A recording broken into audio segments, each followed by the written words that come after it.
Good afternoon all, welcome to Sadhya PSC academy.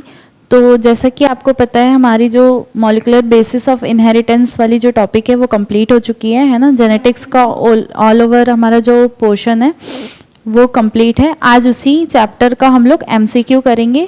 I hope आप लोग revision करके आए होंगे, है ना। तो शुरुआत करते हैं क्लास की एमसीक्यू की, ठीक है। सभी से उम्मीद करती हूँ कि आप लोग अगर रिवीजन करके आए होंगे तो आंसर करिएगा प्लीज़, है ना। क्योंकि आप लोग अगर आंसर करते हैं तो उससे मुझे समझ में आती है चीज़ें आप लोग को समझ में आ रही हैं या नहीं आ रही है, ठीक है। और क्लास को लेकर के कोई भी दिक्कत, तो मैं बार बार बोलती हूँ, क्लास को लेकर के किसी भी तरह की कोई भी दिक्कत है तो प्लीज़ आप बता सकते हैं कमेंट करके कि मैम ये वाली चीज़ें समझ में नहीं आती, कि आप ऐसा पढ़ाते हो तो ये चीज़ समझ में नहीं आती, ताकि वो चीज़ आप लोग के लिए बेनिफिशियल हो, राइट। चलिए फिर शुरुआत करते हैं आज के एमसीक्यू की। एमसीक्यू शुरू करने से पहले मैं आप लोगों को ये बता देती हूँ कि जो हमारे बायोलॉजी लेक्चरर की जो क्लासेस चल रही है, यानी कि पीजीटी बायोलॉजी की जितने लोग भी तैयारी कर रहे हैं, इन केस कोई है आपके फ्रेंड्स वगैरह जो अभी तक परचेस नहीं किए हैं इस सेशन को या इस क्लासेस को, वो लोग क्या करेंगे, फिर से हमारे जो एकेडमी का जो नंबर है वहाँ पे अभी हमारा जो न्यू ईयर ऑफर है वो अभी कंटिन्यू चल रहा है 70% ऑफ का। तो बहुत अच्छा ये एक चांस है, बोल सकते हो कि अभी तक अब भी टाइम है कि जिसने परचेस नहीं किया है या जिसने रजिस्ट्रेशन नहीं करवाया है वो हमारे क्लास में रजिस्ट्रेशन करवा लेंगे। और कोई जानकारी चाहिए क्लास के रिगार्डिंग तो आप हमारे जो एकेडमी का फ़ोन नंबर है वहाँ पे डायल करके आप पूछ सकते हैं, ठीक है। और जो हमारी नई बैच होगी जो चालू हो रही है उसमें आपकी ऑनलाइन ऑफलाइन हर तरह की क्लासेस रहेंगी, ठीक है। ऑनलाइन ऑफलाइन क्लासेस के अलावा आपका जो भी है लाइव और रिकॉर्डेड दोनों तरह की क्लासेस आपको यहाँ पे देखने को मिलेगी। साथ में जो इसका फ्री टेस्ट भी आपको कराया जाएगा और साथ ही साथ यहाँ पे मल्टीपल टाइम्स रिवीजन भी चलते हैं, ठीक है। तो अभी भी अगर किसी ने हमारी क्लासेस को परचेस नहीं किया है या रजिस्ट्रेशन नहीं किया है तो जल्दी से जल्दी अपना एनरोलमेंट करवा लेंगे। आप अपने फ्रेंड्स को भी ये इन्फॉर्म कर सकते हो, ठीक है। इसके अलावा शिक्षक भर्ती के जो वर्ग 1, 2, 3 की जो तैयारी कर रहे हैं उनके लिए भी ये देख लीजिए 70% का महाछूट का ऑफर है, ठीक है, जो कि आपको बहुत ही नॉमिनल प्राइस पे यहाँ पे अवेलेबल होने वाला है। तो आप लोग जिस भी एग्ज़ाम की प्रिपरेशन कर रहे हैं यहाँ पे रजिस्ट्रेशन करवा लीजिएगा, ठीक है। चलिए तो आते हैं हमारे क्वेश्चन की तरफ, ज़्यादा टाइम को ज़ाया ना करते हुए टू द पॉइंट बातें करते हैं, ठीक है।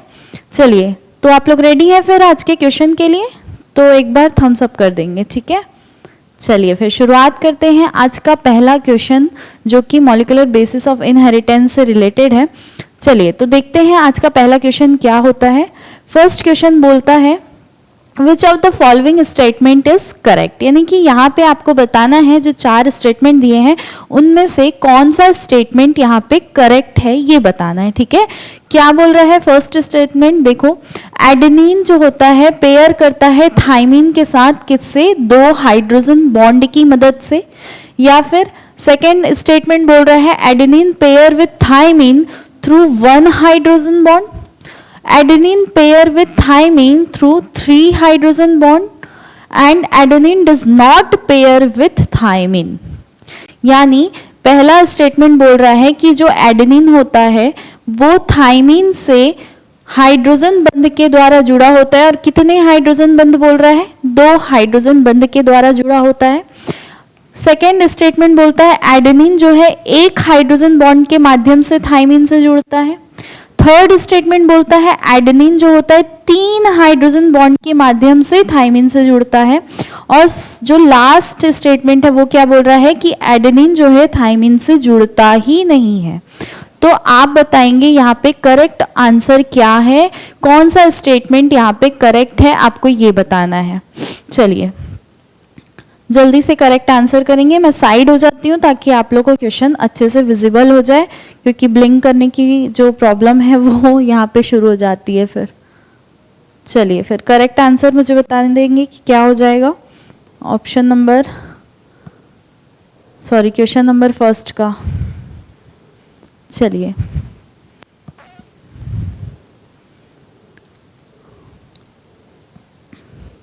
ठीक है, तो करेक्ट आंसर क्या होगा देखेंगे। यहाँ पे फर्स्ट स्टेटमेंट बोल रहे हैं कि जो एडेनिन होता है वो थाइमीन से 2 बॉन्ड के द्वारा जुड़ता है। तो पहली चीज तो हम लोग ये समझ लेते हैं, फर्स्ट थिंग, कि एडेनिन थाइमीन क्या चीज है। तो हमने पढ़ा है क्या, नाइट्रोजिनस बेस। नाइट्रोजनस बेस के बारे में हमने ऑलरेडी पढ़ा हुआ है और इसको हम लोग 2 पार्ट में डिवाइड कर लेते हैं। ठीक है, क्या क्या होता है, एक होता है आपका प्यूरीन और दूसरा होता है आपका पिरिमिडीन, है ना। तो प्यूरीन के अंदर कौन कौन आते हैं, प्यूरीन के अंदर आते हैं आपके एडेनिन एंड ग्वानिन। पिरिमिडीन के अंदर कौन आता है, थाइमीन एंड साइटोसिन। ठीक है, तो एडेनिन जो कि है प्यूरीन, और हमको पता है प्यूरीन हमेशा पिरिमिडीन से पेयरिंग करता है, तो एडेनिन की पेयरिंग किसके साथ होती है, थाइमीन के साथ होती है, और ग्वानिन की पेयरिंग किसके साथ होती है, यहाँ पे साइटोसिन के साथ होती है ना।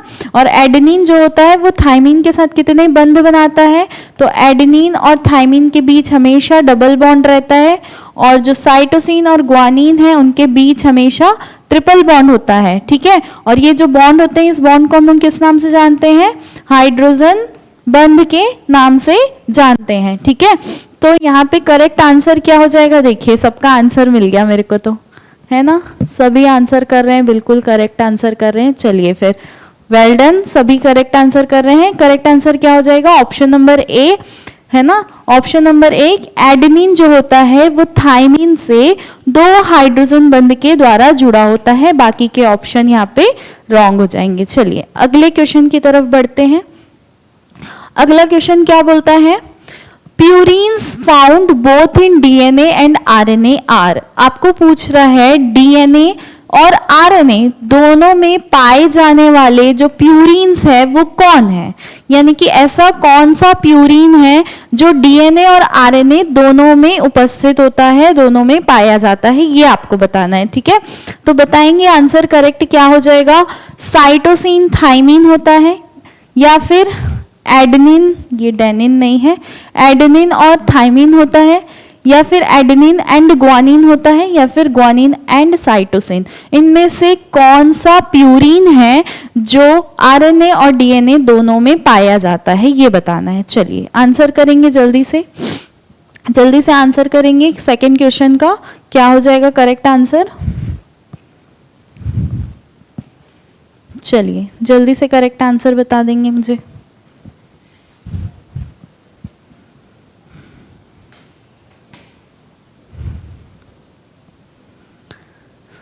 यहाँ पे बताना है आपको कि डीएनए और आरएनए में कॉमन जो प्यूरीन है वो कौन सा है, कॉमन प्यूरीन यानी कि जो दोनों में पाया जाता है, ये बताना है।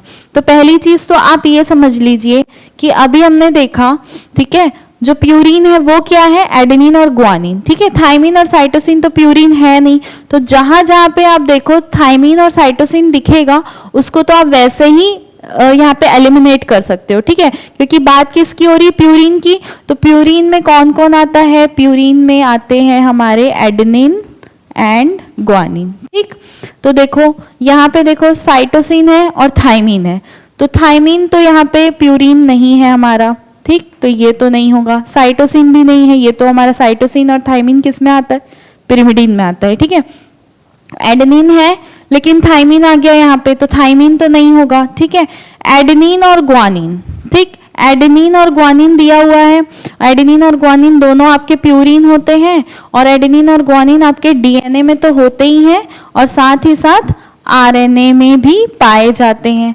ठीक है, और ग्वानिन और साइटोसिन दिया है, तो ग्वानिन तो आपका है प्यूरीन, लेकिन साइटोसिन यहाँ पे क्या हो जाता है आपका, साइटोसिन हो जाता है आपका पिरिमिडीन, तो ये भी आपका आंसर नहीं होगा। तो करेक्ट आंसर क्या हो जाएगा, ऑप्शन नंबर सी यहाँ पे करेक्ट आंसर हो जाएगा। ठीक है, चलिए, हाँ सभी का आंसर आ रहा है, वेरी गुड, आप लोग बहुत अच्छे से पढ़ाई करके आए हैं, है ना, वेल डन, ऐसे ही आंसर करते रहिए।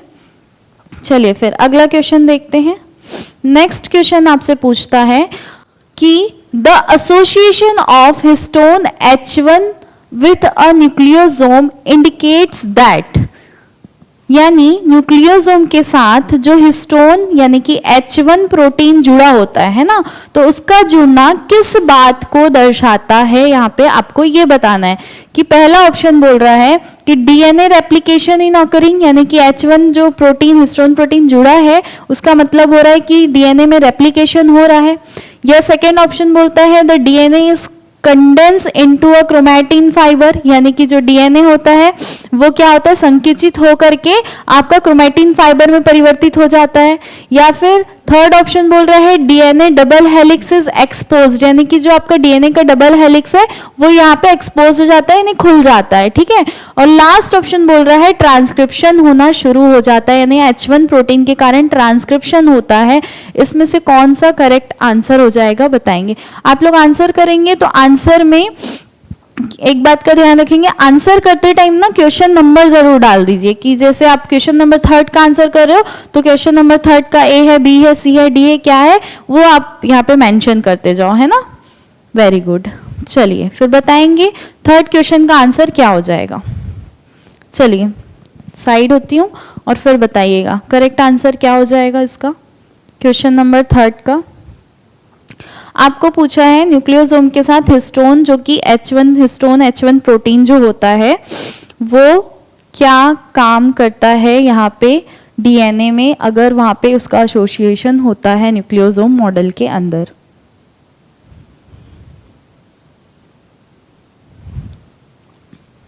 तो पहली चीज तो आप ये समझ लीजिए कि जो हिस्टोन प्रोटीन होता है वो कैसा रहता है। हिस्टोन प्रोटीन याद रखना ये हमेशा पॉजिटिव चार्ज वाला रहता है, जैसे कि डीएनए है वो कैसा है आपका, हमको पता है हमारा डीएनए कैसा है, डीएनए जो होता है नेगेटिव चार्ज रहता है, लेकिन जो हिस्टोन प्रोटीन होता है, हिस्टोन प्रोटीन आपका रहता है क्या, पॉजिटिव चार्ज वाला। पहली चीज, कितने टाइप के हिस्टोन प्रोटीन पढ़े हैं हमने, 5 टाइप के हिस्टोन प्रोटीन पढ़े हैं।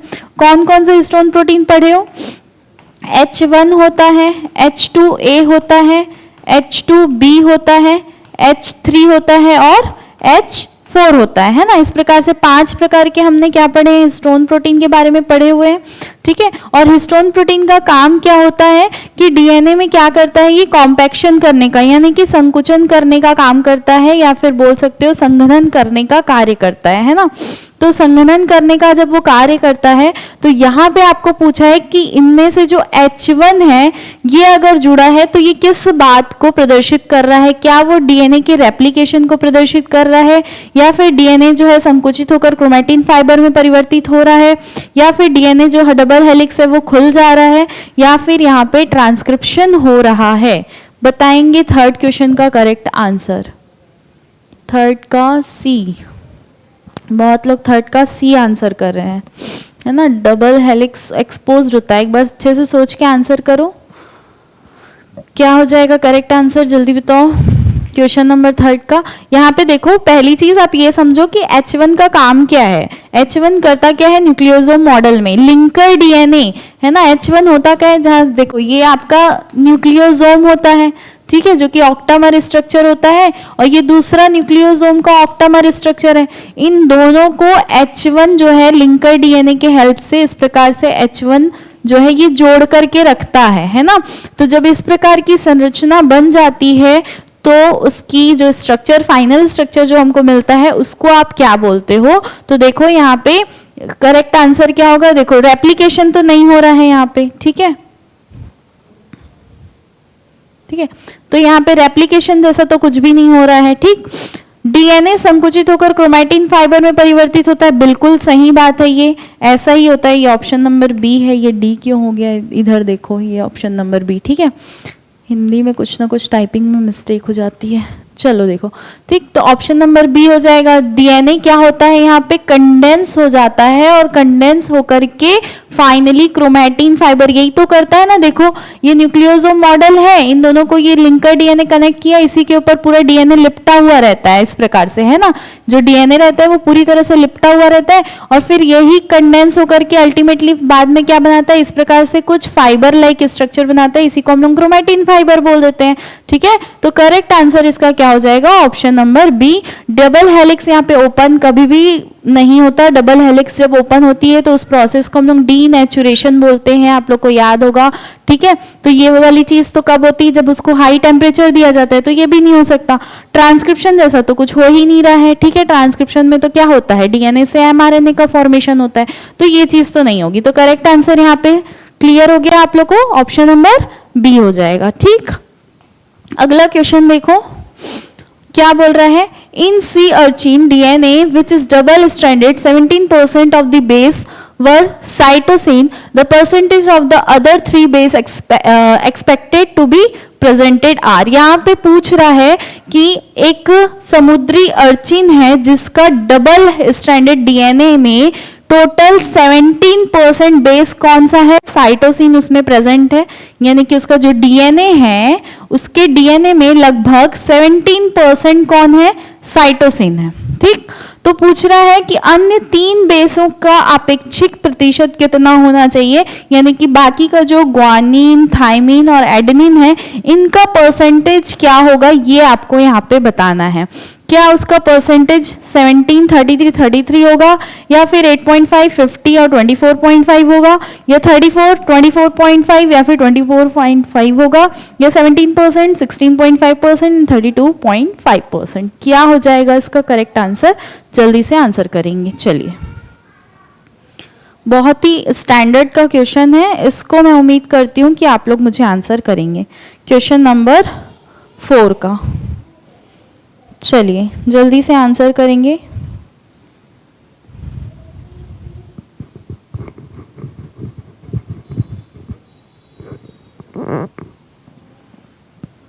क्वेश्चन नंबर 4 का जल्दी से आंसर करेंगे। देखेंगे यहाँ पे पहली चीज तो ये क्वेश्चन को आप लोग समझ लीजिए। इस क्वेश्चन में ना क्या बोला है कि पहले तो किसका डीएनए क्या है वो उससे हमको मतलब नहीं है, हमको क्वांटिटी से मतलब है। ठीक, इस तरह का क्वेश्चन आएगा तो हमको क्वांटिटी से मतलब है। कितना बोला है, साइटोसिन 17% बोला है। ठीक है, अब वो याद करो, क्या, चारगाफ रूल। क्या याद करोगे, चारगाफ रूल। क्या बोलता है चारगाफ रूल, क्या बोलता है, जितने नंबर ऑफ प्यूरिन होता है किसी डीएनए में उतने ही नंबर ऑफ क्या होते हैं, पिरिमिडीन्स भी होते हैं।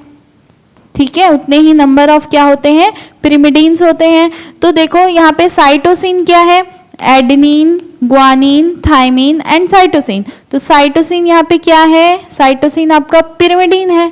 तो पिरिमिडीन की नंबर हमको पता है कितनी दी हुई है, 17%। जब साइटोसिन है आपका कितना, 17%, तो बट ऑब्वियसली साइटोसिन की पेयरिंग किसके साथ होती है, ग्वानिन के साथ होती है। तो ग्वानिन भी कितना हो जाएगा, 17%। ठीक, अब बच गया कौन यहाँ पे, थाइमिन और एडेनिन।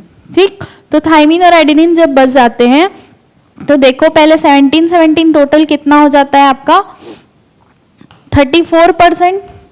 ठीक है, टोटल कितना हो गया, 34%। अब 100% में 34% तो माइनस हो गया, तो 100% में जब आपका 34% यहाँ पे माइनस हो जाता है तो कितना बचता है, केवल 66%। ठीक है, तो मतलब ये 66% किसको बनाएगा, एडेनिन, और किसको बनाएगा, यहाँ पे थाइमिन को बनाएगा। ठीक, तो अब देखो इस 66% को 2 से आप डिवाइड कर दो।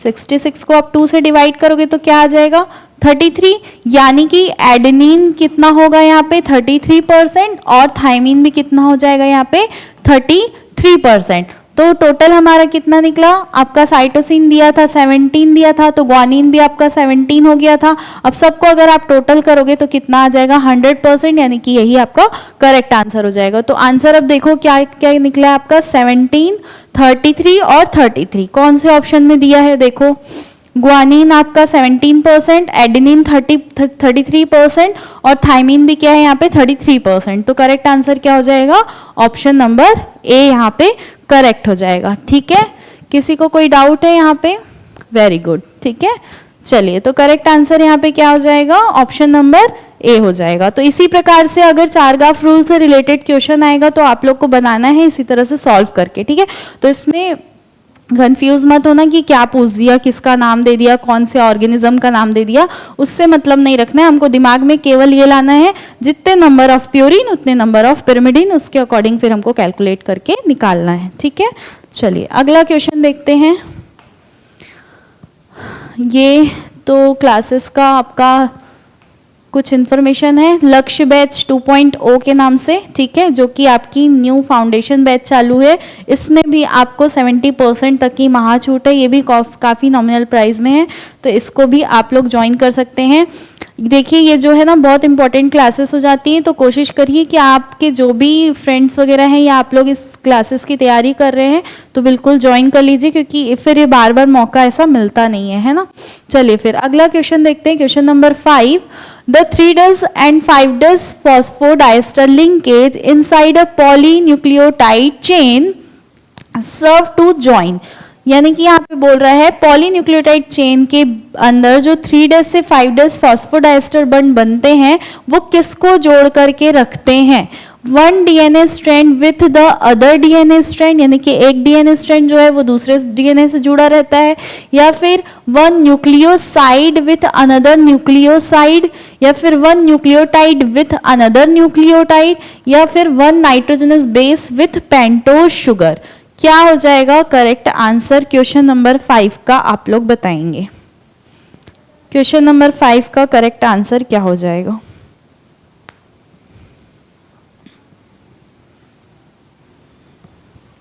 आपको पूछा है यहाँ पे किसके बारे में?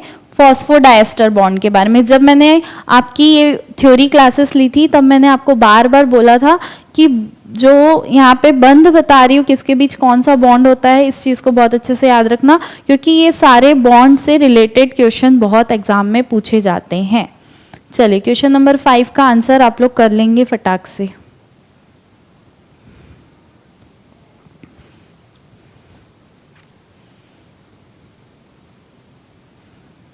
क्या हो जाएगा करेक्ट आंसर बताएंगे क्वेश्चन नंबर 5 का?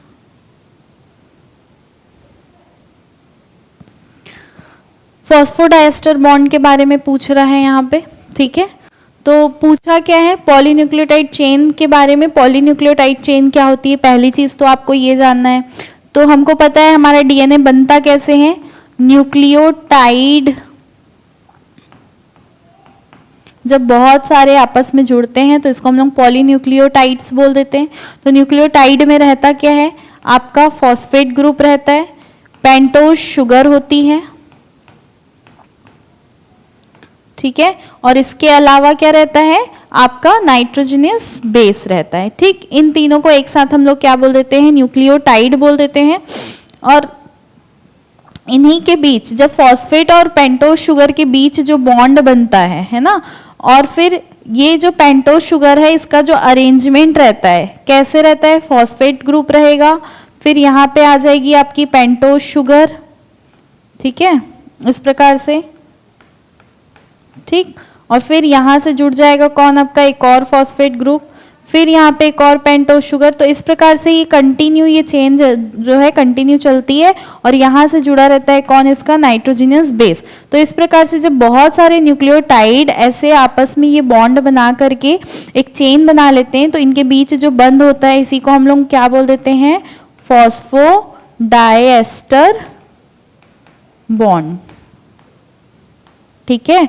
तो ये किसके बीच बन रहा है भाई? न्यूक्लियोटाइड्स के बीच बन रहा है। देखो ये एक न्यूक्लियोटाइड हो गया, यहाँ से एक और न्यूक्लियोटाइड आ जाएगा, फिर इसके ऊपर और न्यूक्लियोटाइड आ जाएगा। तो इस प्रकार से बहुत सारे न्यूक्लियोटाइड आपस में जुड़ते हैं। तो किसका किसका फॉर्मेशन हो रहा है? डीएनए स्ट्रैंड का दूसरे डीएनए से हो रहा है क्या? नहीं हो रहा है। न्यूक्लियोसाइड का न्यूक्लियोसाइड से हो रहा है क्या? नहीं हो रहा है। न्यूक्लियोटाइड का न्यूक्लियोटाइड से, बिल्कुल सही। और नाइट्रोजनस बेस का पेंटोज शुगर से, तो ऐसा बिल्कुल नहीं है। मतलब कंप्लीटली एक न्यूक्लियोटाइड जब दूसरे न्यूक्लियोटाइड से आपस में जुड़ा होता है तो उसी बॉन्ड को हम लोग फॉस्फोडाइएस्टर बॉन्ड बोलते हैं। देखो इसको कैसे समझ सकते हो? ये आपका क्या है? पेंटोज शुगर का स्ट्रक्चर है, ऐसे दिखती है आपकी पेंटोज शुगर। यहाँ पे ऑक्सीजन होता है, यहाँ पे 1 2 3 4, और यहाँ पे एक और कार्बन होता है जिसको हम लोग 5 बोल देते हैं। तो 5th नंबर के कार्बन से एक आपका फॉस्फेट ग्रुप जुड़ता है, और 3rd नंबर के कार्बन से एक फॉस्फेट ग्रुप जुड़ता है। इसीलिए इसको हम लोग क्या बोल देते हैं? 3' to 5 डेज। बात समझ में आ रही है? और फिर यहीं से एक और पेंटोस शुगर जुड़ जाएगी ऐसे करके, ठीक है, ये 1 सेकेंड, ऐसे ये पेंटोस शुगर जुड़ जाएगी, ठीक है, ये, और उसके बाद फिर यहाँ से एक और फॉस्फेट ग्रुप जुड़ जाएगा। तो ये भी क्या कहलाएगा आपका, ये जो पेंटोस शुगर जुड़ रही है ऑक्सीजन से नहीं जुड़ेगी, यहाँ से जुड़ेगी, है ना, ऑक्सीजन इधर रहता है। तो ये एक कार्बन, तो ये 5 डेज हो गया और यहाँ पे ये 3 डेज हो गया। तो ऐसे करके ये 5-3-5-3 का यहाँ पे क्या रहता है, अल्ट्रेशन रहता है, और इस वाले कार्बन से कौन जुड़ा होता है, यहाँ पे नाइट्रोजनस बेस जुड़ा रहता है इस प्रकार से, है ना। तो ये क्या बन गया आपका, एक न्यूक्लियोटाइड की चेन, ये दूसरी न्यूक्लियोटाइड की चेन, ऐसे ही बहुत सारी न्यूक्लियोटाइड की चेन जब आपस में जुड़ती हैं तब आप इसको क्या बोलते हो, पॉलीन्यूक्लियोटाइड चेन, और इसी में जो बॉन्ड बनता है वो बन जाता है आपका फॉस्फोडाइएस्टर बॉन्ड। आई होप आपको ये क्वेश्चन क्लियर होगा। नेक्स्ट क्वेश्चन देखो, क्वेश्चन नंबर 6 क्या बोलता है, which one of the following statement about the particular entity is true. यानी कि यहाँ पे आपको बताना है कि कौन सा कथन है जो इस यूनिट के बारे में बिल्कुल करेक्ट है, ठीक है। पहला स्टेटमेंट बोलता है centromere is found in animal cells which produce aster during cell division. Second statement बोल रहा है the gene for producing insulin is present in every body cell. Third statement बोल रहा है nucleosome is formed of nucleotide. और last one is DNA consist of core of 8 histone. कौन सा option यहाँ पे करेक्ट हो जाएगा ये आपको बताना है। चलिए करेक्ट आंसर बताएंगे क्वेश्चन नंबर 6 का।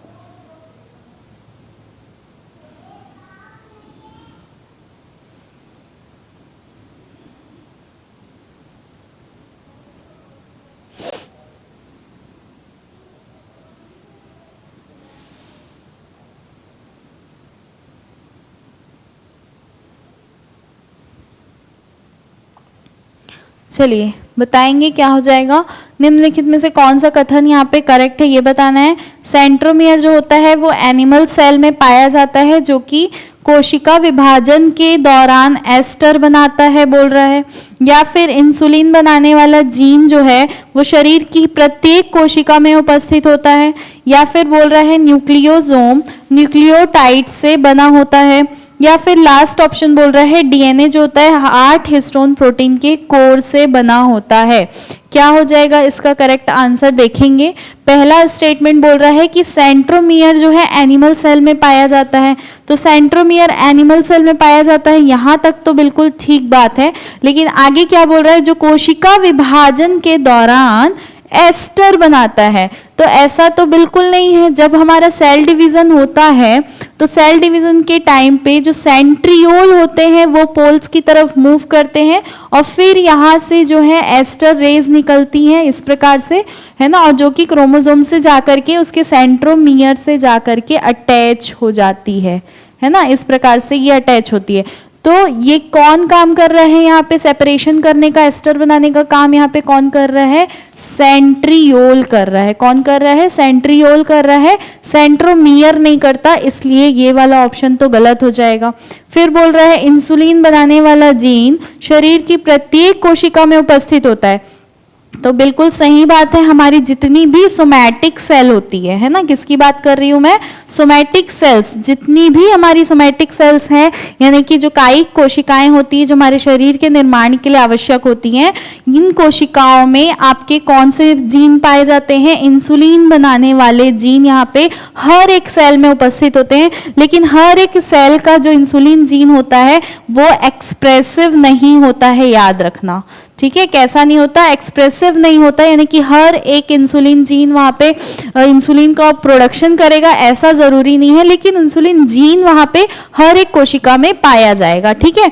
लास्ट थर्ड स्टेटमेंट बोल रहा है यहाँ पे न्यूक्लियोसोम जो होता है वो न्यूक्लियोटाइड से बना होता है। तो बिल्कुल ऐसा नहीं है, न्यूक्लियोसोम न्यूक्लियोटाइड से नहीं बनता है ना। न्यूक्लियोसोम किससे बनता है, हिस्टोन प्रोटीन के ऑक्टामर स्ट्रक्चर से बनता है, ठीक है।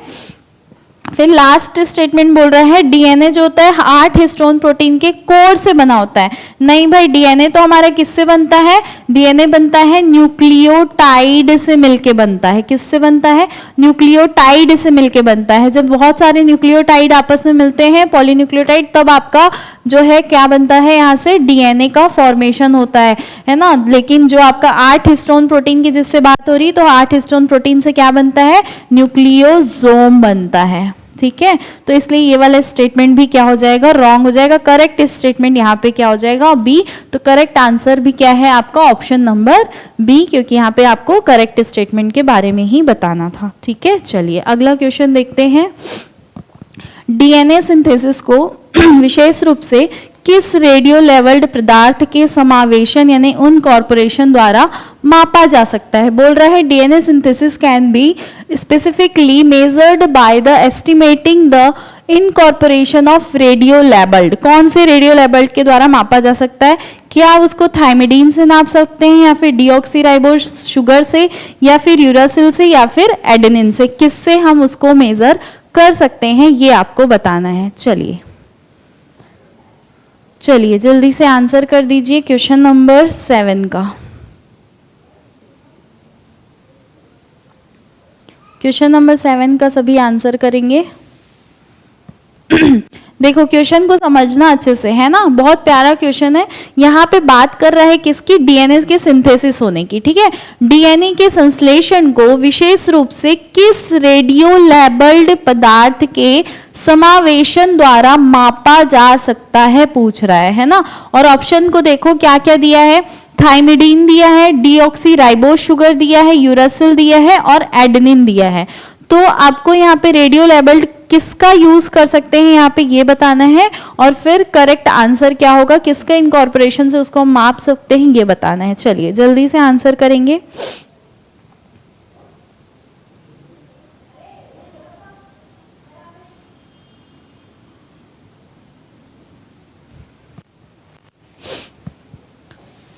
देखो क्या हो जाएगा करेक्ट आंसर। अब देखो पहले क्वेश्चन को समझने की कोशिश करो, ठीक है।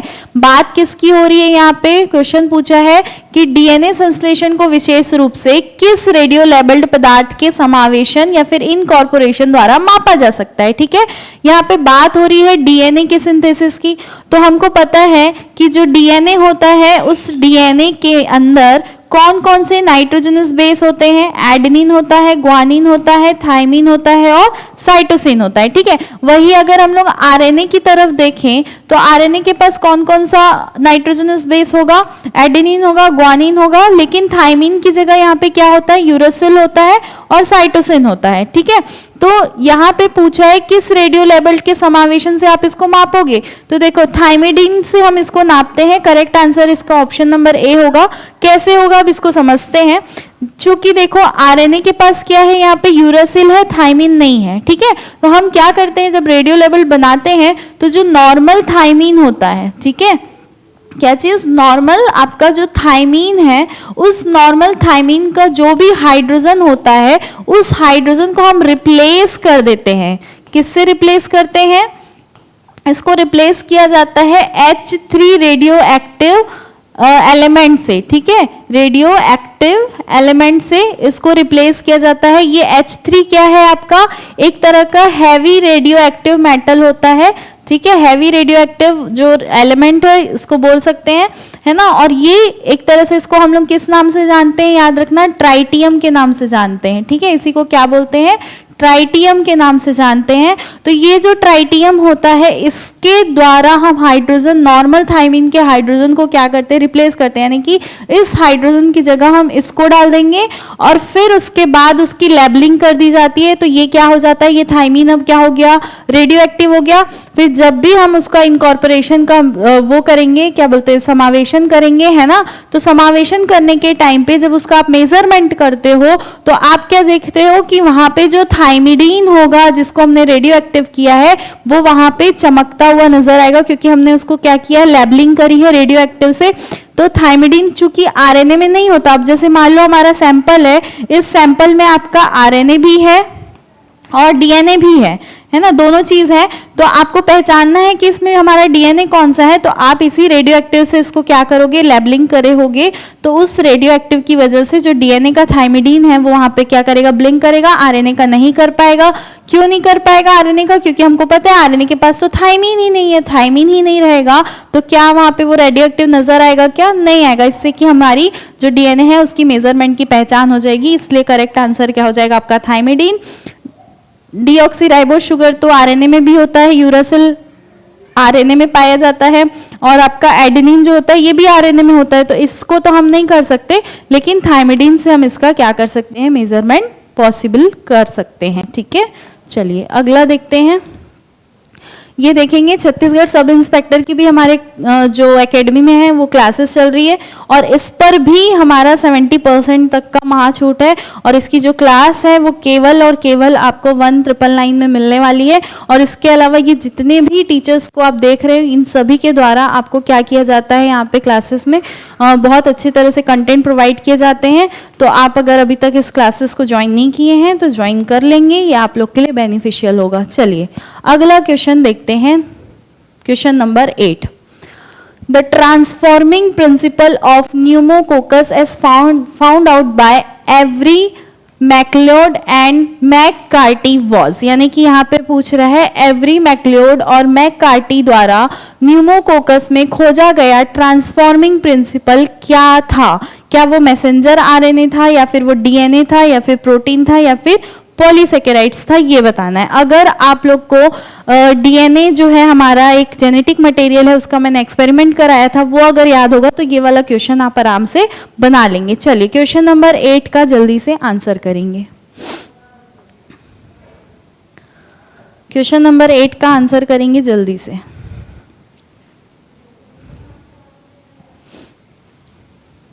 मैं साइड हो जाती हूँ, आप लोग को ज्यादा अच्छे से नजर आएगा।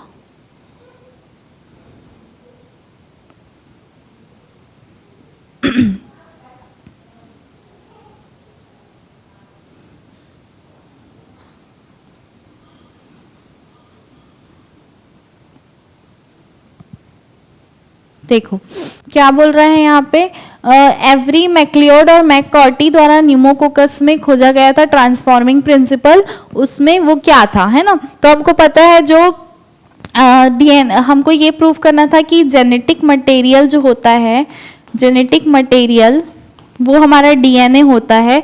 इस चीज को प्रूव करने के लिए किसने एक्सपेरिमेंट किया था, सबसे पहले ग्रिफिथ ने किया था। ठीक है, वो माइस वाला जो एक्सपेरिमेंट था, R2 और S3 वाला स्ट्रेन जो उन्होंने यूज किया था, है ना। तो वो आपका क्या था, इनका एक्सपेरिमेंट था। उसी एक्सपेरिमेंट को एवरी मैक्लियोड और मैककॉर्टी ने दोबारा रिपीट किया था, और रिपीट करने के बाद उन्होंने क्या किया, जो भी उस प्रोटीन कंटेंट नहीं, जो भी आपका सेल मटेरियल है जिस पे भी वो एक्सपेरिमेंट कर रहे हैं, उसमें कौन कौन से कंटेंट प्रेजेंट थे, उसके अंदर उन्होंने देखा कि उसके अंदर प्रोटीन भी है, कार्बोहाइड्रेट्स भी है ना, कार्बोहाइड्रेट्स भी हैं, और साथ ही साथ वहाँ पे क्या है, वहाँ पे डीएनए भी प्रेजेंट होता है। तो उन्होंने तीनों चीज को क्या किया, अलग अलग सेपरेट करके वहाँ पे उसका स्टडी करके उसका एक्सपेरिमेंट को प्रूव किया था, और दोबारा से बताया कि जो भी उसमें ट्रांसफॉर्मिंग मटेरियल होता है वो कौन होता है, डीएनए होता है, ना कि वहाँ पे कोई प्रोटीन, ना ही कोई कार्बोहाइड्रेट या कोई और मॉलिक्यूल। ठीक है, डीएनए ही एकमात्र वो कंटेंट है जो ट्रांसफॉर्मिंग एलिमेंट की तरह काम करता है। ठीक है, तो करेक्ट आंसर क्या हो जाएगा, ऑप्शन नंबर बी यहाँ पे करेक्ट हो जाएगा। चलिए नेक्स्ट क्वेश्चन की तरफ बढ़ते हैं, question number 9। Who proved that DNA is the basic genetic material, किसने इसको सिद्ध किया था कि डीएनए ही जो है वो एक बेसिक जेनेटिक मटेरियल है। क्या ग्रिफिथ ने उसको बताया, वॉटसन ने बताया, सटन एंड बोवेरी ने बताया, हर्शे एंड चेस ने बताया, किसने बताया था, इसको आपको बताना है। क्वेश्चन नंबर 8 नहीं 9 है ना, क्वेश्चन नंबर 9 का जल्दी से आंसर करेंगे।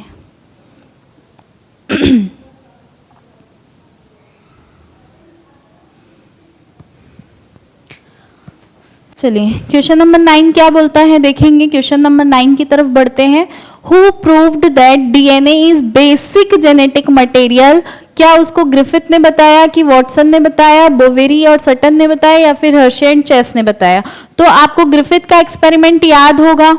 ग्रिफिथ ने किसके ऊपर एक्सपेरिमेंट किया था? ग्रिफिथ ने एक्सपेरिमेंट किया था माउस के ऊपर, और उन्होंने क्या किया था? बैक्टीरिया की दो अलग अलग वैरायटी ली थी, ठीक है, जिसमें से एक वैरायटी कैसी थी? एक रफ वैरायटी थी और दूसरी कैसी थी? स्मूथ वैरायटी थी, ठीक है। ये दो वैरायटी उन्होंने चूज की थी अपने एक्सपेरिमेंट में, लेकिन उन्होंने अपने एक्सपेरिमेंट में प्रॉपर तरीके से ये चीज प्रूफ तो नहीं किया था कि डीएनए एक जेनेटिक मटेरियल है ना। उनका एक्सपेरिमेंट जो था वो कुछ कहीं हद तक बेटर था, लेकिन फिर भी उनके एक्सपेरिमेंट में कुछ ना कुछ ऐसी चीजें थी जिसके बारे में उन्होंने नहीं बताया, जैसे कि उन्होंने प्रोटीन, कार्बोहाइड्रेट वगैरह के बारे में तो कुछ भी मेंशन नहीं किया था, उसको सेपरेशन के बारे में कुछ भी नहीं बताया, और डीएनए एकदम एग्जैक्टली जेनेटिक मटेरियल है ऐसा भी उन्होंने बिल्कुल प्रूफ नहीं किया था। फिर इसके बाद किन्होंने एक्सपेरिमेंट किया था? हर्शे एवं चेस ने किया था, है ना। किसने किया था? हर्शे एवं चेस ने। तो हर्शे और चेस का जो एक्सपेरिमेंट था, उन्होंने क्या किया था? बैक्टीरियोफेज T2 जो बैक्टीरियोफेज बैक्टीरिया होता है उसके ऊपर एक्सपेरिमेंट किया था, और बैक्टीरियोफेज जो वायरस है ना, जो बैक्टीरियोफेज वायरस होता है वो क्या करता है? किसी भी बैक्टीरिया, स्पेशली किसको? ई कोलाई, उसको क्या करता है? ये इन्फेक्ट करता है और अपना जो भी जेनेटिक मटेरियल होता है उसको अंदर जाके उसको रेप्लिकेशन करता है। तो उन्होंने क्या किया था? प्रोटीन को अलग तरीके से, यानी कि सल्फर से, और आपका जो डीएनए है उसको फास्फोरस से, है ना, दो प्रकार के रेडियो एक्टिव लेबल से, जिसको P32 और PS35 के नाम से जानते हैं, है ना। और इससे उन्होंने क्या कर दिया था? रेडियो एक्टिव लेबलिंग कर दी थी, और लेबलिंग करने के बाद उन्होंने बताया था कि एक्चुअल में जो जेनेटिक मटेरियल है वो कौन होता है? वो डीएनए होता है, क्योंकि डीएनए के बाद पास ही क्या है यहाँ पे जो फॉस्फेट ग्रुप प्रेजेंट होता है P32, लेकिन सल्फर 35 जो है वो किसके पास होता है? प्रोटीन के पास होता है। तो इससे उन्होंने इस चीज को क्या किया था? यहाँ पे प्रूफ किया था। तो करेक्ट आंसर क्या हो जाएगा इसका? Option number D, Hershey and Chase, ठीक है। चलिए अगला क्वेश्चन देखते हैं। क्वेश्चन नंबर 10 देखेंगे, क्या बोलता है? Which one of the following is not applicable to RNA? बोल रहा है निम्नलिखित में कौन सा आरएनए पर लागू नहीं होता है? हेट्रोसाइक्लिक नाइट्रोजनस बेसिस, चारगाफ रूल, या फिर कॉम्प्लीमेंट्री बेस पेयरिंग, या फिर 5' फॉस्फोरिल एंड 3' हाइड्रोक्सिल एंड। यानी कि बोल रहा है हेट्रोसाइक्लिक नाइट्रोजन युक्त जो क्षार है वो आरएनए के लिए लागू नहीं होता, चारगाफ का नियम जो है वो हाइड्रोजन आरएनए में लागू नहीं होता, या फिर कॉम्प्लीमेंट्री बेस पेयरिंग वाली चीज, या फिर 5' फॉस्फोरिल एंड 3' हाइड्रोक्सिल वाले एंड वाला जो कॉन्सेप्ट है, इनमें से कौन सा स्टेटमेंट है जो आरएनए के लिए एप्लीकेबल नहीं है? ये आपको बताना है। अब पहली चीज तो ये सारी बातें याद कर लो कि आरएनए में कौन कौन सी क्वालिटी होती है। हमने आरएनए वर्ल्ड भी पढ़ा हुआ है, आरएनए के बारे में फुल डिटेल पढ़ी हुई है। तो आप कितने टाइप का आरएनए होता है, क्या क्या उसके अंदर कंटेंट होते हैं, ये सारी चीजों को रिमाइंड करो। उसके बाद फिर इसका आंसर करो कि क्या वहाँ पे हेट्रोसाइक्लिक नाइट्रोजनस बेस होते हैं, या फिर वो चारगाफ रूल को फॉलो करता है या नहीं करता है, कॉम्प्लीमेंट्री बेस पेयरिंग उसके अंदर होती है कि नहीं होती है, 5' फॉस्फोरिल और 3' हाइड्रोक्सिल एंड उसके अंदर होती है कि नहीं। इन सारी बातों का यहाँ पे आपको कैलकुलेशन करके आंसर करना है। तो जल्दी से इसका आंसर करेंगे। चलिए क्या हो जाएगा करेक्ट आंसर? क्वेश्चन नंबर 10 का बताएंगे।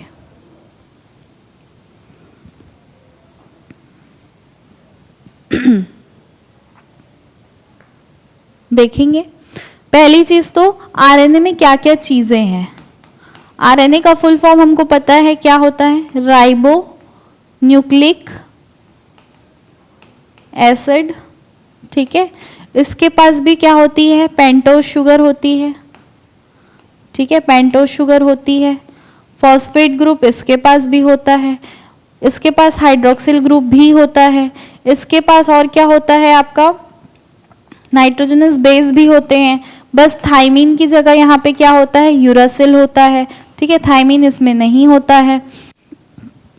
और क्या चीज इसके बारे में हम जानते हैं कि ये सिंगल स्ट्रैंडेड स्ट्रक्चर होता है, ठीक है। और क्या जानते हैं? 3 तरह का होता है। एक होता है आपका mRNA, एक होता है आपका tRNA, और एक होता है आपका RNA, ठीक है। तो इस प्रकार से इसका स्ट्रक्चर होता है। तो यहाँ पे देखो क्या क्या बोला है कि हेट्रोसाइक्लिक नाइट्रोजनस युक्त क्षार, तो भाई नाइट्रोजनस बेस तो यहाँ पे है ना, तो ये तो नहीं हो सकता, ठीक, क्योंकि इसमें पूछा है लागू नहीं होता है, तो ये तो लागू होता है, तो ये तो आपका आंसर नहीं हो सकता, ठीक। फिर बोल रहे हैं चारगाफ का नियम का ये पालन नहीं करता, तो बिल्कुल देखो चारगाफ रूल किसके लिए बना था, डीएनए के लिए बना था, क्योंकि डीएनए में क्या बोला था, जितने नंबर ऑफ यहाँ पे प्यूरिन होंगे उतने नंबर ऑफ क्या होगा, पिरिमिडीन भी होगा, ठीक है। तो ये चीज बोला था चारगाफ रूल में, तो ये वाली चीज भी यहाँ पे नहीं हो जाएगी। तो ये आपका करेक्ट आंसर हो जाएगा क्या, कि यहाँ पे आरएनए के लिए ये चीज लागू नहीं होती, क्योंकि ये केवल किसके लिए बना है, ओनली फॉर डीएनए, ठीक है। फिर नेक्स्ट क्या बोल रहा है, पूरक क्षार युग्मन यानी कि कॉम्प्लीमेंट्री बेस पेयरिंग, तो बिल्कुल अगर आपका आरएनए को डबल पेयरिंग करोगे, डबल हेलिक्स बनाना चाहोगे अगर उसका, तो उसकी जो पेयरिंग होगी वो किसके साथ होगी, उसके कॉम्प्लीमेंट्री बेस पेयर के साथ होगी, यानी कि अगर एडेनिन है तो वो थाइमिन यानी कि यूरासिल से पेयरिंग कर सकता है, और आपका जो ग्वानिन है वो साइटोसिन से पेयरिंग करेगा, ठीक है। फिर 5' फॉस्फोरिल ग्रुप इसमें होता है, 3' हाइड्रोक्सिल ग्रुप भी इसमें होता है। कुल मिला के ये भी इस पे लागू है, ये भी लागू है, ये भी लागू कौन नहीं है, केवल चारगाफ नियम। तो करेक्ट आंसर क्या हो जाएगा, ऑप्शन नंबर बी, क्योंकि इसमें पूछा क्या था, कौन सा लागू नहीं होता है, ठीक। चलिए अरे अगला क्वेश्चन देखते हैं, क्वेश्चन नंबर 11 देखेंगे।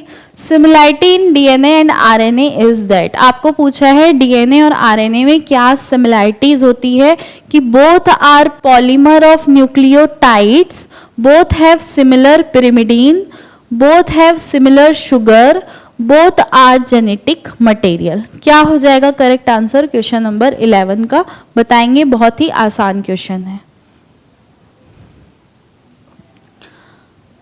डीएनए और आरएनए में क्या क्या समानता है, अब पूरा कैलकुलेशन निकाल लो डीएनए आरएनए का। डीएनए में क्या क्या चीजें होती है, नाइट्रोजनस बेस होता है, शुगर होता है, फॉस्फेट होता है, न्यूक्लियोटाइड्स बोलते हैं उसी को हम साथ में। क्या आरएनए में वो वाली चीज होती है या नहीं, फिर कौन कौन सा नाइट्रोजनस बेस होता है, कितने स्ट्रैंडेड का होता है, कितने कॉम्प्लीमेंट्री बनते हैं, कितने टाइप्स के होते हैं, ये सारी चीज को आप देखो और क्या क्या समानता होती है ये बताओ। क्वेश्चन नंबर 11 का जल्दी से आंसर करो, क्या हो जाएगा क्वेश्चन नंबर 11 का करेक्ट आंसर। देखेंगे क्या बोला है, दोनों न्यूक्लियोटाइड्स के पॉलीमर होते हैं, तो बिल्कुल सही बात है। देखो nucleotide again phosphate group plus sugar molecule plus nitrogenous base, इसी को हम एक साथ क्या बोलते हैं, न्यूक्लियोटाइड, ठीक है। इसी में अगर फॉस्फेट को अगर हटा दोगे, खाली आप क्या रखोगे, शुगर और नाइट्रोजनस बेस रखोगे, तो इसी को आप क्या बोलोगे, न्यूक्लियोसाइड बोलोगे, ठीक है, न्यूक्लियोसाइड बोल दोगे। तो बताओ यहाँ पे देखो डीएनए में के पास भी नाइट्रोजनस बेस होता है, फॉस्फेट होता है, पेंटोस शुगर होती है, आरएनए में भी होता है। डिफरेंस क्या होता है, केवल न्यूक्लियोटाइड्स के शुगर कंपाउंड में, है ना। शुगर मॉलिक्यूल इसका कैसा रहता है, इसके डीएनए में यहाँ पे दोनों हाइड्रोजन प्रेजेंट होते हैं, लेकिन वही अगर आरएनए का शुगर मॉलिक्यूल आप देखोगे तो यहाँ पे एक में हाइड्रोजन तो दूसरे में हाइड्रोक्सिल ग्रुप रहेगा, ठीक है, बस यही डिफरेंस रहता है। तो ये तो बिल्कुल करेक्ट आंसर हो जाएगा। दूसरा बोल रहा है दोनों में समान पिरिमिडीन होते हैं, तो नहीं ऐसा नहीं होता, एक में तो थाइमिन की जगह यूरासिल आ जाता है, तो ये तो मिस्टेक हो गया यहाँ पे, ठीक है। फिर दोनों में समान शुगर होती है, तो शुगर भी समान नहीं होती, एक में हाइड्रोजन है तो दूसरे में हाइड्रोक्सिल ग्रुप है, ठीक है। और दोनों ही आनुवांशिक पदार्थ है, तो बिल्कुल नहीं, हमारा डीएनए बस जो होता है एज ए जेनेटिक मटेरियल होता है। आरएनए को जेनेटिक मटेरियल केवल कुछ वायरसेस में ही देखा गया है, हर चीज में नहीं देखते, तो इसलिए उसको हम आनुवांशिक मटेरियल की तरह कंसिडर नहीं करते हैं, ठीक है। तो करेक्ट आंसर दोनों में सिमिलैरिटी वाला क्या हो जाएगा, ऑप्शन नंबर ए हो जाएगा, ठीक। चलिए फिर अगला क्वेश्चन देखते हैं, question number 12। Which of the following feature of genetic code does allow bacteria to produce human insulin by recombinant DNA technology, यानी बोल रहा है आनुवांशिक कोड की कौन सी विशेषता बैक्टीरिया को रिकॉम्बिनेंट डीएनए टेक्निक द्वारा मानव इंसुलिन बनाने की अनुमति देती है। पहला ऑप्शन बोलता है जेनेटिक कोड इसमें स्पेसिफिक होते हैं, जेनेटिक कोड कभी भी एम्बिजियस नहीं होते हैं, जेनेटिक कोड जो होते हैं रिडंडेंट होते हैं या फिर जेनेटिक कोड नियरली यूनिवर्सल होते हैं। यहाँ बोल रहा है, यहाँ पे देखो, आनुवांशिक कोड स्पेसिफिक यानी विशिष्ट होता है, आनुवांशिक कोड स्पष्ट अस्पष्ट नहीं होते यानी कि स्पष्ट होते हैं, आनुवांशिक कोड अपसारी या फिर पुनरुक्त होते हैं, या फिर आनुवांशिक कोड लगभग सार्वभौमिक यानी कि यूनिवर्सल होते हैं। इसको हमने कल वाली मतलब पिछली जो हमारी क्लास हुई थी उसी में हमने पढ़ा था, तो आप लोग जेनेटिक कोड के बारे में आंसर कर सकते हैं। चलिए फिर इसका आंसर करेंगे क्वेश्चन नंबर 12 का। क्या हो जाएगा करेक्ट आंसर?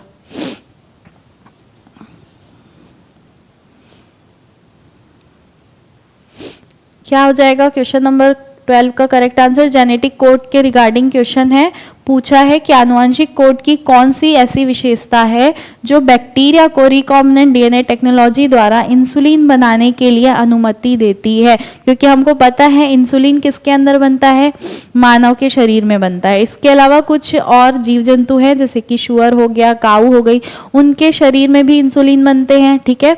लेकिन चूंकि रिकॉम्बिनेंट डीएनए टेक्नोलॉजी के हेल्प से हम क्या कर सकते हैं, इंसुलिन को कैसे बना सकते हैं, अपने जो है वेलफेयर के लिए किसी मेडिसिन के फॉर्म में, किसी भी इंजेक्शन के फॉर्म में बैक्टीरिया का यूज़ करके, रिकॉम्बिनेंट डीएनए टेक्नोलॉजी का यूज़ करके हम बना रहे हैं।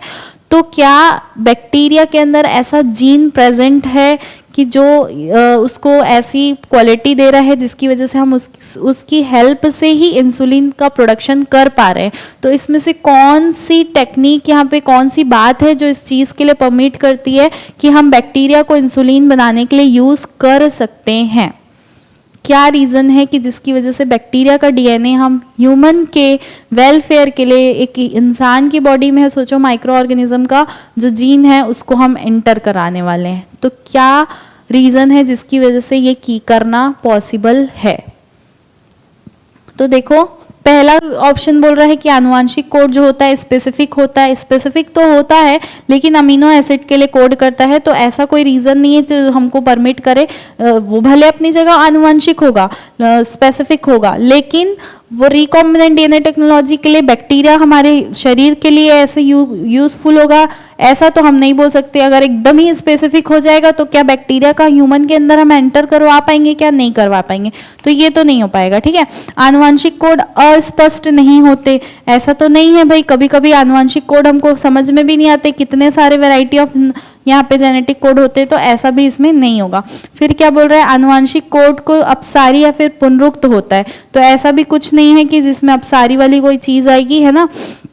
लास्ट ऑप्शन बोलता है आनुवांशिक कोड लगभग सार्वभौमिक यानी कि यूनिवर्सल होता है, तो ये बिल्कुल करेक्ट आंसर हो जाएगा कि जेनेटिक कोड जो होते हैं यूनिवर्सल होते हैं। इसको हमने पिछली क्लास में भी पढ़ा था कि जो जेनेटिक कोड होता है वो कैसा रहता है, यूनिवर्सल होता है। फिर चाहे आप किसी भी एनिमल का देख लो या किसी अदर ऑर्गेनिज्म का देख लो, किसी के भी अंदर अगर डीएनए प्रेजेंट है तो डीएनए में वही नाइट्रोजनस बेस होंगे, adenine, guanine, thymine and cytosine, है ना। और उनका अगर आप जेनेटिक कोड निकालोगे तो वो ट्रिपलेट के फॉर्म में ही होगा, और हर एक ट्रिपलेट कोडॉन जो रहते हैं वो किसको कोड करते हैं, किसी न किसी अमीनो एसिड को कोड करते हैं। क्लियर हो रही है बात? तो इसलिए किसी भी ऑर्गेनिज्म का आप डीएनए उठा करके देख लो, उसका जेनेटिक कोड उठा करके देख लो, वो सभी का कैसा होता है, यूनिवर्सली सिमिलर होता है। इसीलिए हम किसी भी बैक्टीरिया का डीएनए को या फिर उसके जीन को अपने वेलफेयर के लिए, इंसुलिन बनाने के लिए या कोई एंटीबायोटिक बनाने के लिए, कोई हार्मोन का प्रोडक्शन करने के लिए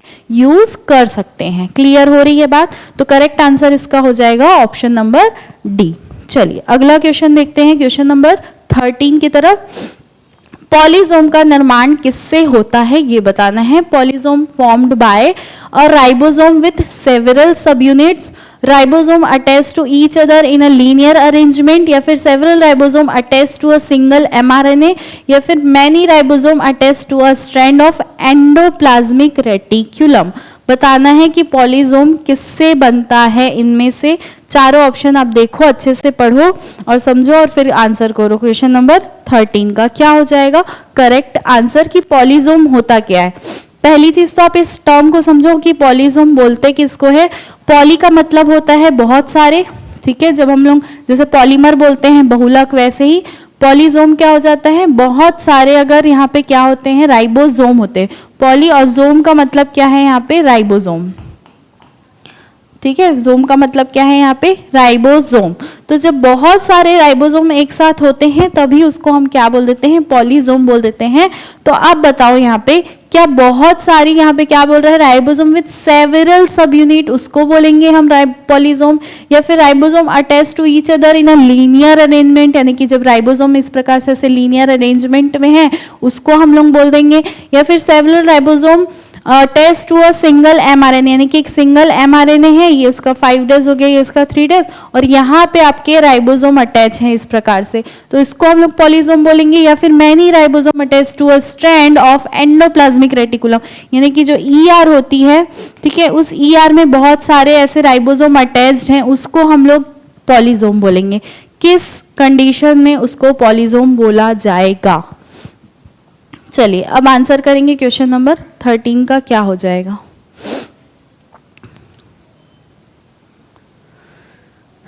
ठीक है, तो देखो करेक्ट आंसर क्या हो जाएगा यहाँ पे क्वेश्चन नंबर 13 का। देखो यहाँ पे भी हमको यही लग रहा है कि बहुत सारे राइबोसोम एक साथ अटैच्ड हैं, क्योंकि हमको पता है पॉलीसोम यानी बहुत सारे राइबोसोम, ठीक है, तो बहुत सारे राइबोसोम जब यहाँ पे क्या बोल दिया, कई उप इकाइयां एक साथ अटैच हो गई, तो ये करेक्ट हो जाएगा क्या?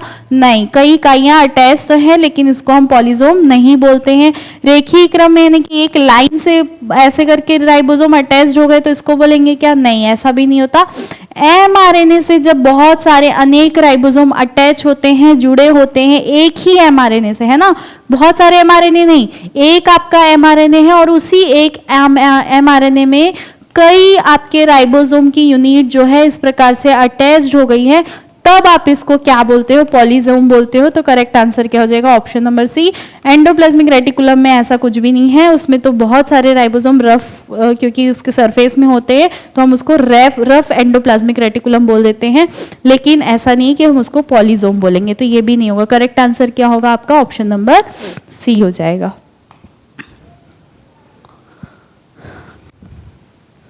CGPSC प्री और प्लस मेंस की जो बैच है वो भी चालू हो गई है।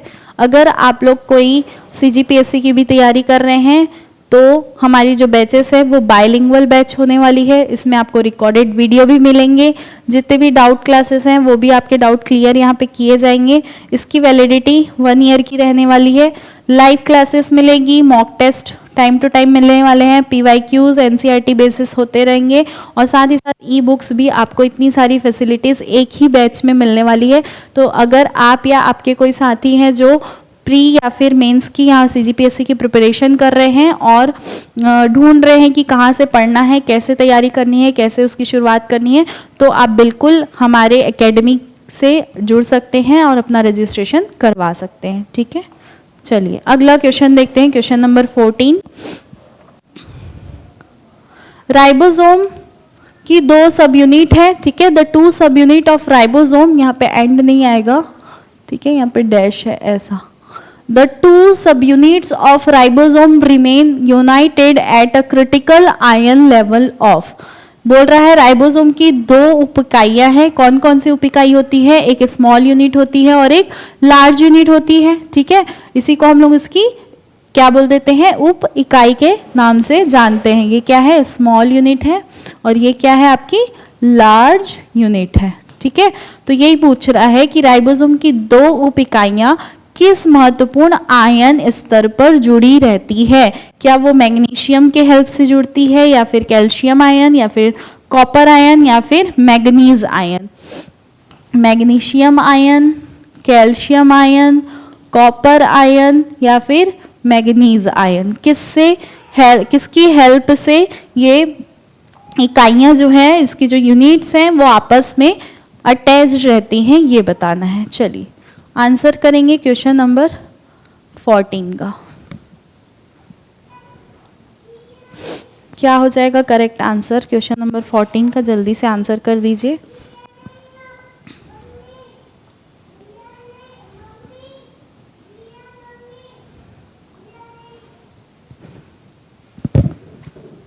चलिए रागिनी जी का आंसर आ रहा है। अच्छा, आज तो मैं देखी ही नहीं कितने लोग आंसर कर रहे हैं। पुष्पा जी, रागिनी जी, चुमकी जी, रोशनी जी, वेल डन। चलिए मतलब सब तैयारी करके आए हैं, बढ़िया बढ़िया। चलिए देखेंगे क्वेश्चन नंबर 14 का करेक्ट आंसर क्या हो जाएगा। Option number A magnesium. Magnesium ion जो होता है इसी की हेल्प से जो होती है राइबोसोम की जो दोनों यूनिट है, small unit and large unit, ये आपस में क्या होते हैं, अटैच हो पाते हैं। ठीक है, चलिए अगला क्वेश्चन देखते हैं।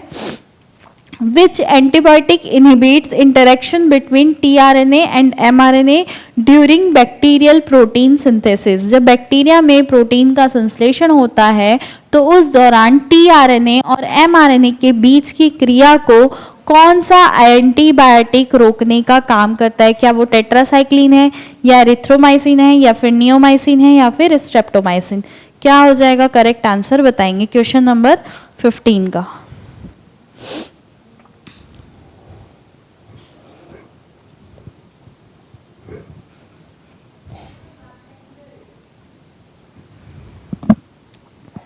क्या होगा करेक्ट आंसर, जल्दी से आंसर करेंगे। देखिए पहले तो समझिए क्वेश्चन क्या बोला है। विच एंटीबायोटिक इनहिबिट यानी कि रोकने का काम कर रहा है in interaction between tRNA and mRNA during bacterial protein synthesis, यानी कि जब बैक्टीरिया के अंदर प्रोटीन का संश्लेषण हो रहा है तो टीआरएनए और एमआरएनए के बीच जब तक यहाँ पे इंटरेक्शन नहीं होगा, है ना, इस प्रकार से, तब तक प्रोटीन बनेगा नहीं, क्योंकि टीआरएनए क्या करता है, एंटीकोडॉन लेकर के आने का काम करता है। हमने प्रोकैरियोटिक में ट्रांसलेशन का प्रोसेस ऑलरेडी देखा हुआ है। तो यहाँ पे कौन सा एंटीबायोटिक है जो इसमें रेस्ट्रिक्शन क्रिएट कर रहा है या फिर बोल सकते हैं बाधा उत्पन्न कर रहा है, इसको प्रोटीन बनाने से रोकने के लिए रिस्पॉन्सिबल हो रहा है? क्या वो टेट्रासाइक्लिन है, क्या वो एरिथ्रोमाइसिन है या फिर नियोमाइसिन है या फिर स्ट्रेप्टोमाइसिन है? क्या हो जाएगा करेक्ट आंसर? तो देखेंगे करेक्ट आंसर क्या हो जाएगा इसका, ऑप्शन नंबर सी नियोमाइसिन हो जाएगा। कैसे होता है देखो, नियोमाइसिन होता क्या है पहले समझ लो। नियोमाइसिन एक तरह का ब्रॉड स्पेक्ट्रम वाला एंटीबायोटिक होता है। क्या होता है? ब्रॉड स्पेक्ट्रम वाला एंटीबायोटिक्स है, ठीक है। और ये क्या करता है, ये बहुत ज्यादा इफेक्टिव होता है किसके अगेंस्ट काम करने के लिए, किसी भी ग्राम पॉजिटिव या फिर ग्राम नेगेटिव बैक्टीरिया के अगेंस्ट काम करने के लिए। इसीलिए जब किसी भी बैक्टीरिया में, अब वो बैक्टीरिया ग्राम पॉजिटिव भी हो सकता है या नेगेटिव भी हो सकता है, अगर उसमें नियोमाइसिन आ गया, चूंकि वो ब्रॉड स्पेक्ट्रम वाला है, तो वो टीआरएनए और एमआरएनए के बीच जो भी क्रियाएं चल रही है, जो भी इंटरेक्शन हो रहा है, उस इंटरेक्शन को ये एंटीबायोटिक क्या कर देता है, रोकने का काम करता है, यानी कि वहां की प्रोटीन के सिंथेसिस को वो रोक देता है। ठीक है, चलिए अगला देखते हैं।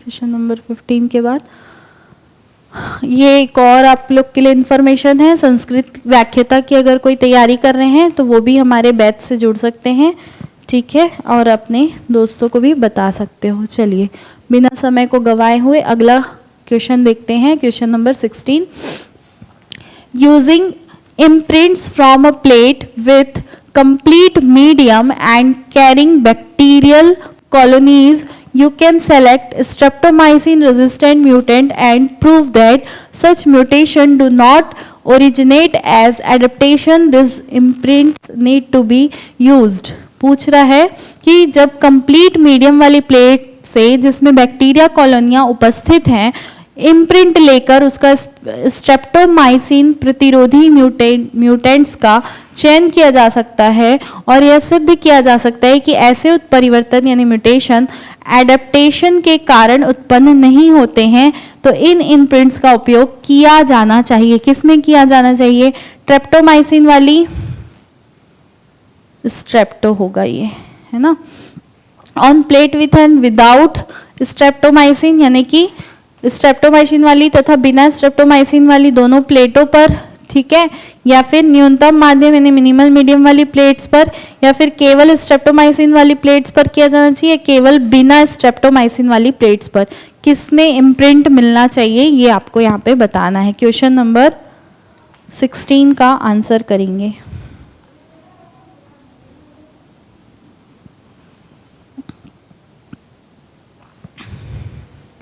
देखिए क्वेश्चन क्या पूछ रहा है, यूजिंग इम्प्रिंट्स का उपयोग करते हुए, यूज करते हुए किसी भी कल्चर प्लेट में विद द कंप्लीट मीडियम, जिस कल्चर प्लेट में हमने क्या बनाया है, कंप्लीट मीडियम रेडी किया हुआ है और उसके अंदर क्या है, बैक्टीरियल कॉलोनी कैरी किया हुआ वो प्लेट है उस मीडिया में, you can select streptomycin resistant mutant, आपको सेलेक्ट करना है स्ट्रेप्टोमाइसिन रेजिस्टेंट म्यूटेंट्स और ये प्रूव करना है कि जो ये म्यूटेशन होता है do not originated as adaptation, यानी कि वो किसी भी अनुकूलन के कारण म्यूटेशन ओरिजिनेट नहीं होता।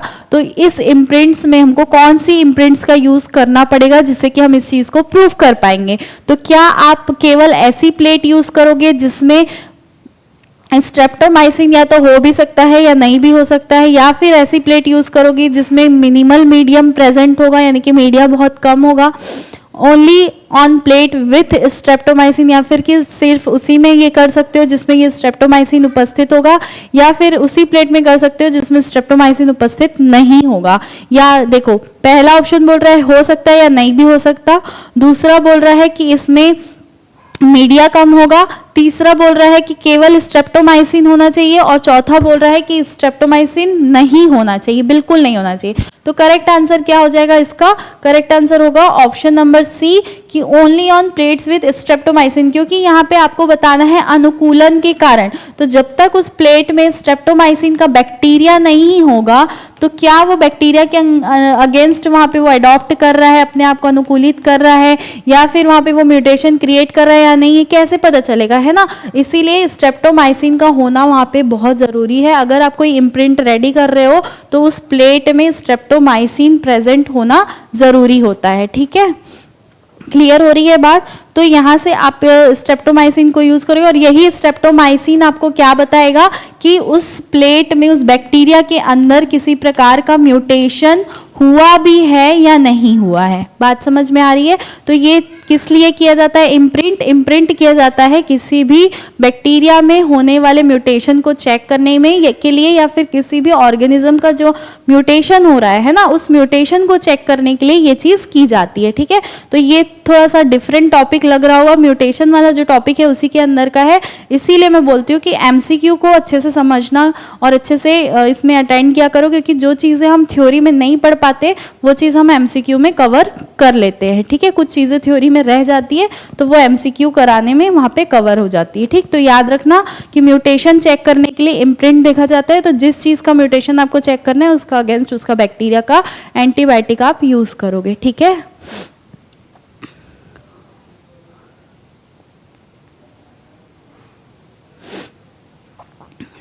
ब्लिंक करने की प्रॉब्लम, ब्लर हो जा रहा है, ये दिक्कत तो जा ही नहीं रही है। पता नहीं, मैंने तो बात की थी टीम से लेकिन पता नहीं कोई सोल्यूशन क्यों नहीं मिल रहा है। What to do, I don't know. चलो अगला क्वेश्चन देखते हैं, क्वेश्चन नंबर 18। 2 क्वेश्चन और है, फिर इसके बाद फिर आज की क्लास को हम यहाँ पे ख़त्म करेंगे, फिर हम चालू करेंगे नया टॉपिक अगली क्लास में।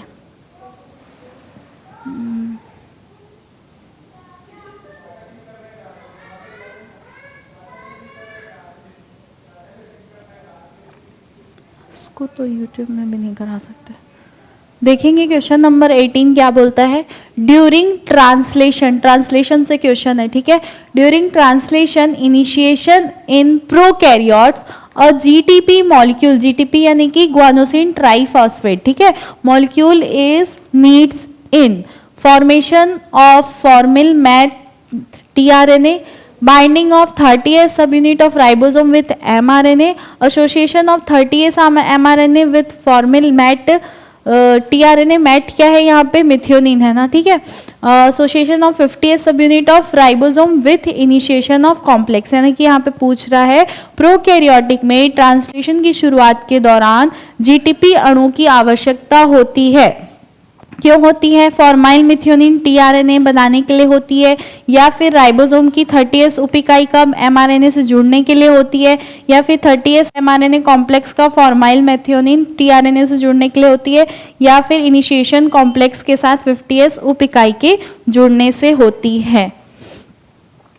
बताएंगे इसको क्या हो जाएगा इसका करेक्ट आंसर। ट्रांसलेशन के दौरान जीटीपी मॉलिक्यूल की आवश्यकता क्यों होती है?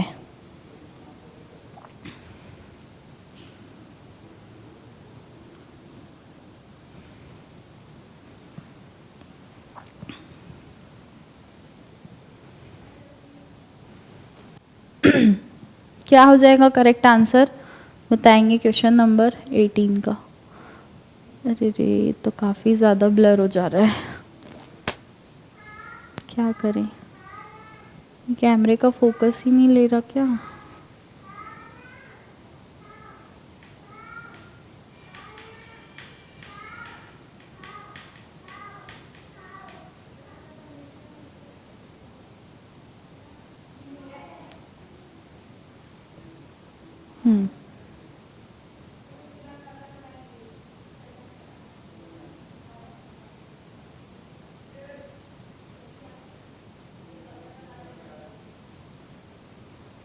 चलिए बताएंगे क्या हो जाएगा correct answer.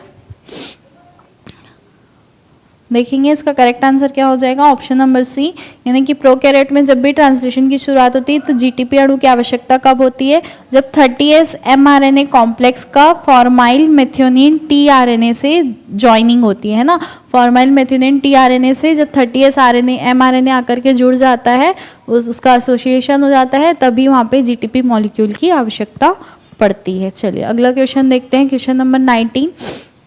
The RNA that pick up specific amino acid from amino acid pool in the cytoplasm to ribosome during protein synthesis is called, यानी बोल रहा है प्रोटीन संश्लेषण के दौरान साइटोप्लाज्म में उपस्थित अमीनो एसिड पूल से विशिष्ट अमीनो एसिड को उठाकर राइबोसोम तक ले जाने वाला आरएनए कहलाता है। कौन सा आरएनए है जो राइबोसोम तक ले जाने का काम करता है, या क्या वो राइबोसोमल आरएनए है, या फिर नॉर्मल आरएनए है, या फिर मैसेंजर आरएनए, या फिर ट्रांसफर आरएनए। यानी कि ये आरएनए की बात हो रही है, ये एमआरएनए की बात हो रही है, और यहाँ पे ये टीआरएनए की बात हो रही है। चलिए क्वेश्चन नंबर 19 का क्या हो जाएगा करेक्ट आंसर बताएंगे। प्रोटीन सिंथेसिस के टाइम पे जो भी साइटोप्लाज्म में अमीनो एसिड प्रेजेंट होते हैं वो विशिष्ट अमीनो एसिड को उठाकर राइबोसोम तक ले जाने वाला आरएनए कौन सा होता है ये बताना है।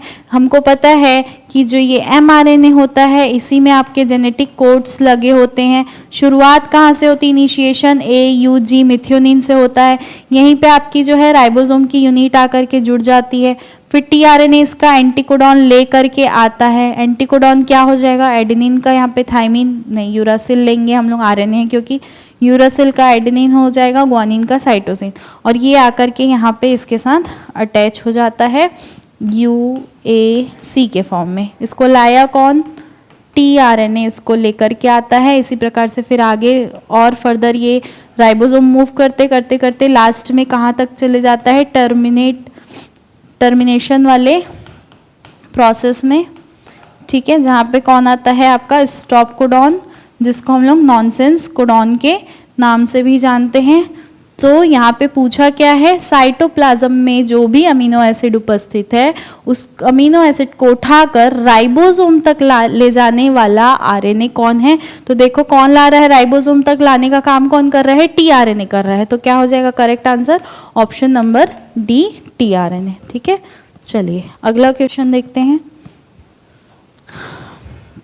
अगला क्वेश्चन क्या हो जाएगा, क्वेश्चन नंबर 20। देखो ये लास्ट क्वेश्चन है, उसके पहले ये एक और आपकी इंफॉर्मेशन है। सीजीपीएससी ग्रंथपाल की अगर कोई तैयारी कर रहे हैं तो उसकी भी नई बैच स्टार्ट हो गई है, जो कि 1 जनवरी से चालू कर चुकी चालू हो चुकी है। ठीक है, इसकी भी आपको ऑनलाइन ऑफलाइन दोनों क्लासेस मिलेंगी। विषय विशेषज्ञों द्वारा इनमें आपको अध्ययन कराया जाएगा। लाइव और रिकॉर्डेड दोनों तरह की क्लासेस है, टेस्ट रिवीजन सब कुछ यहाँ पे अवेलेबल होगा। अगर आप ज्वाइन करना चाहते हैं तो कर लेंगे। ये लास्ट क्वेश्चन है, जल्दी से इसका आंसर करेंगे। ओपेरॉन मॉडल से क्वेश्चन है, match the following gene of the lake operon with their respective products, यानी लेक ओपेरॉन के निम्नलिखित जीनों का उनके संबंधित उत्पाद, यानी कि ये जीन दिए हुए हैं, उन जीन से बनने वाले प्रोडक्ट हैं। तो आपको बताना है कौन से जीन से कौन सा प्रोडक्ट यहाँ पे बनता है। तो करेक्ट आंसर इसमें क्या हो जाएगा, आई जीन किसको बनाता है, Z जीन से क्या बनता है, A जीन से क्या बनता है, Y जीन से क्या बनता है, ये आपको बताना है। तो देखो पहली चीज तो आप ओपेरॉन मॉडल को देख लो। ठीक है। यहाँ पे आपका आई जीन होता है जिसको हम लोग रिप्रेसर बोल देते हैं, फिर यहाँ पे प्रमोटर होता है, फिर यहाँ पे ऑपरेटर होता है। इन तीनों को एक साथ हम लोग कंट्रोल जीन बोलते हैं, ठीक है। फिर यहाँ पे 3 जीन होते हैं Z, Y और A, इसको हम लोग स्ट्रक्चरल जीन बोल देते हैं, ठीक है। तो इंड्यूसर जीन का काम क्या होता है? रिप्रेशर प्रोटीन बनाने का काम होता है, ठीक है। यानी कि आपका रेगुलेटर है ना, आई से किसको रिप्रेजेंट करते हैं? रेगुलेटर को रिप्रेजेंट करते हैं, ठीक है। तो ये बनाता क्या है? रिप्रेशर प्रोटीन बनाता है। जेड क्या बनाता है? बीटा गैलेक्टोसाइडेज बनाता है, ठीक है। वाई क्या बनाता है? वाई बनाता है आपका बीटा गैलेक्टोसाइडेज परमिएज बनाता है, ठीक है, परमिएज बनाता है। और ए क्या बनाता है? आपका बीटा गैलेक्टोसाइडेज ट्रांस एसिटिलेज बनाता है। क्या बनाता है? ट्रांस एसिटिलेज। तो मैच करो, आई से क्या बन रहा है? रिप्रेशर, तो आई से रिप्रेशर 3rd नंबर में, तो ये हो जाएगा 3rd नंबर, ठीक। फिर Z से क्या बनता है? Z से बनता है आपका बीटा गैलेक्टोसाइडेज, यानी कि यहाँ पे 1st नंबर आ जाएगा। ए जीन से क्या बन रहा है? वहाँ पे ट्रांस एसिटिलेज बन रहा है, यानी कि यहाँ पे 4th आ जाएगा। और फिर Y जीन से क्या बनेगा? परमेज, यानी कि 2nd हो जाएगा। तो सीक्वेंस क्या हुआ? 3 1 4 2। कहाँ दिख रहा है 3 1 4 2? 3 1 4 2, ऑप्शन नंबर डी आपका करेक्ट आंसर हो जाएगा, ठीक है। चलें फिर अगला क्वेश्चन की तरफ। क्वेश्चन तो खत्म हो गए, अब क्या अगला क्वेश्चन, ठीक है। चलिए फिर आज की क्लास को यहाँ पे ख़त्म करते हैं। ये 20 के 20 क्वेश्चन आप लोग अच्छे से रिवीजन कर लेना एक बार और, ठीक है। कहीं पे कोई चीज़ समझ में नहीं आएगी तो रिपीट करके देख लेना, वहाँ पे आप लोग को जो भी डाउट होगा वो क्लियर हो जाएगा। और अगर कोई भी क्लास को लेकर के दिक्कत होगा तो बताना। ये ब्लिंक वाली प्रॉब्लम तो पता नहीं कैसे सुधरेगी, क्योंकि कैमरा जो अभी नया स्टूडियो बना है इसके कैमरे का ही कुछ ऐसा है कि ये फोकस लेने के लिए थोड़ा सा ब्लर हो जाता है, ऐसा कुछ है। तो कोशिश करते हैं कुछ करने का इसका समाधान। बाकी बने रहिएगा हमारे एकेडमी के साथ। थैंक यू सो मच, मिलते हैं अगली क्लास में। अच्छा मुझे ये बता दो कि अगला नेक्स्ट टॉपिक आप लोग को क्या पढ़ना है, आप ही लोग बता दीजिए। नया अगला जो नेक्स्ट टॉपिक हम स्टार्ट करेंगे वो अगर आप लोग की कोई डिमांड है कि आप लोग पढ़ना चाहते हैं, नहीं तो फिर मैं अपने अकॉर्डिंग वो क्लास लूँगी, ठीक है। चलिए बता देंगे।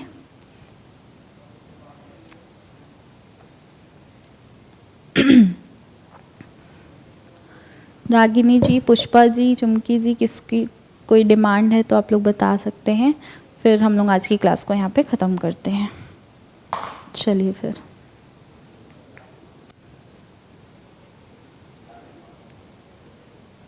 Okay, thank you so much. फिर मिलते हैं अगली क्लास में। जुड़े बने रहिएगा हमारे एकेडमी के साथ, साथ PSC एकेडमी से जुड़े रहिएगा। चलिए।